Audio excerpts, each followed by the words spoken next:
یک صحابه آمد و گفت یا رسول الله صلی الله علیه و سلم، بسیار کم رزق هستم، شرایط زندگیم خوب نیست، وظیفه بگو.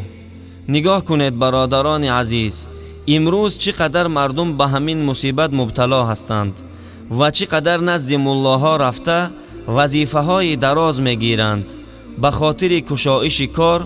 خلاص با چه کارها و وظیفه ها مشغول هستند و میخواهند تا اینکه در کسب و کارهایشان برکت یابند و صاحب رزق فراوان شوند.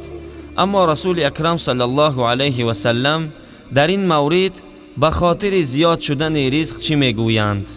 صحابه گفت اريد ان يوسع علی رزقی، یا رسول الله صلی الله علیه و سلم، من میخواهم که دروازه های رزق من کشاده شود.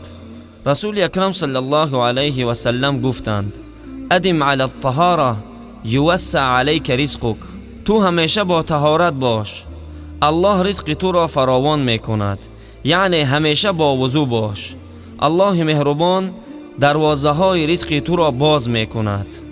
هر کسی که میخواهد رزقش بسیار شود حتما این عمل را شروع کند. سخن رسول الله صلی الله علیه و سلم را با باوری کامل و یقین درست باید کرد، نه با نیت تجربه. اگر کسی با نیت تجربه کند ذره فایده نمی کند. هر کسی که با یقین کامل و نیت درست کرد می بیند چطور دروازه های رزق را الله برای این شخص باز می کند.